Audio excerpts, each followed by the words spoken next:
দাউদ আলাইহিস সালাম মসজিদের মধ্যে উনি একদিন বয়ান করতেছেন, কথা বলতেছেন। দাউদ আলাইহিস সালামের একজন বন্ধু ছিল, তার নাম হযরত আজরাইল আলাইহিস সালাম। বন্ধু কে? আজরাইল আলাইহিস সালাম বন্ধু। বুঝেন ব্যাপারটা কেমন ব্যক্তিত্ব সে? স্বয়ং আজরাইল আলাইহিস সালামকে সে বন্ধু বানায় নিছে। তো দাউদ আলাইহিস সালাম একদিন বয়ান করতেছেন। আজরাইল আলাইহিস সালাম প্রতিদিন মানে যতদিন জীবিত ছিল, যেদিন থেকে নবুয়ত পাইছে সেদিন থেকে মৃত্যু পর্যন্ত দাউদ আলাইহিস সালামের সাথে প্রতিদিন আজরাইল আলাইহিস সালাম একবার হইলেও দেখা করছেন, বন্ধু। তো একদিন দাউদ আলাইহিস সালাম মসজিদে বয়ান করতেছেন, আজরাইল আলাইহিস সালাম আসছে। দাউদ আলাইহিস সালামের স্বভাব ছিল উনি যে প্রতিদিন দেখা করতে আসতেন, উনি জিজ্ঞেস করতেন যে বন্ধু দেখা করতে আইছো না আমারে নিতে আইছো? কারণ যার সাথে বন্ধুত্ব সে তো দেখা করার চাইতে নেয়ার বেশি দরকার। তো বন্ধু বলতেন যে দেখা করতে আসছি। তো একদিন এরকম আসলেন, বললেন যে বন্ধু দেখা করতেই আসছি। দাউদ আলাইহিস সালাম বলল ভালো কথা, বসো, কথাবার্তা বলি। দাউদ আলাইহিস সালামের কথায় আজরাইল আলাইহিস সালাম বসলেন। বসে বলতেছে বন্ধু তোমার সাথে দেখা করতে আসছি, কিন্তু তোমার এই মজলিসের মধ্যে ওই যে যুবক, একজন যুবক ছিল, এই যুবককে নিতে আইছে। দাউদ আলাইহিস সালাম তার কিছু করার নাই, নিয়াত জান দেওয়া নেওয়ার মালিক তো আল্লাহ। সে বলল যে ঠিক আছে, আমার তো আর এখানে কিছু করার নাই, তুমি নাও। এরপরে যুবক যখন মসজিদ থেকে বের হইলেন, আজরাইল আলাইহিস সালাম দাউদ আলাইহিস সালামকে বললেন যে ঠিক আছে বন্ধু তুমি থাকো, আমি যাই, আমার কাজ সারি। মসজিদ থেকে বের হইলেন। দাউদ আলাইহিস সালাম ভাবলেন যে এই লোকে আজকে মারা যাবে, মারা গেলে তো আমার কাছে খবর আসবে, কারণ আমি তো জানাজা টানাজা দিই।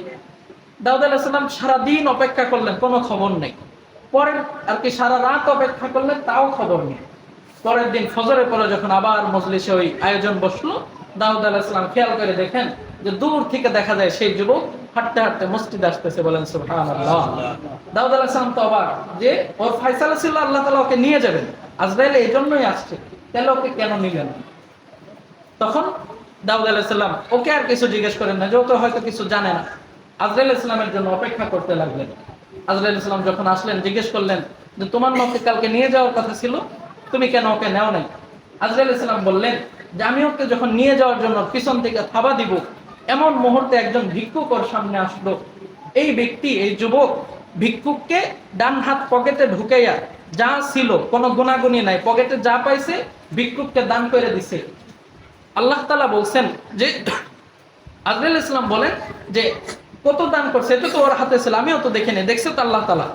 আল্লাহ তাআলা আমাকে বললেন যে আমি আমার বান্দাদের সাথে ওয়াদাবদ্ধ যে কেউ যদি 1 টাকা দেয়, আমি এটার বিনিময় সবকিছু 10 গুণ বাড়াই দেই। সম্পদ দিলে 10 গুণ বাড়াই দেই, বরকত দিলে 1 টাকার বিনিময়ে 10টা বরকত দেই। এটার বিনিময় যদি 1 টাকার বিনিময়ে 10 টাকা দেই, তাহলে 10 টাকা ফেরত দেই। আমি আমার বান্দাদের সাথে ওয়াদাবদ্ধ। তাইলে আমার বান্দা এই যে মুষ্টি করে দান করলো, এইখানে 6টা রূপা ছিল, রূপার মোহর, 6টা রূপার টাকা ছিল। আমার বান্দা 6 টাকা দান করছে না গুই না। এই জন্য আমি খুশি হয়ে একের বিনিময়ে 10 করে আমার বান্দাকে আরো 60 বছর হায়াত বাড়াই দিলাম। বলেন সুবহানাল্লাহ। একের বিনিময়ে 60 বছর, অথচ তার কিন্তু মৃত্যু নির্ধারিত ছিল।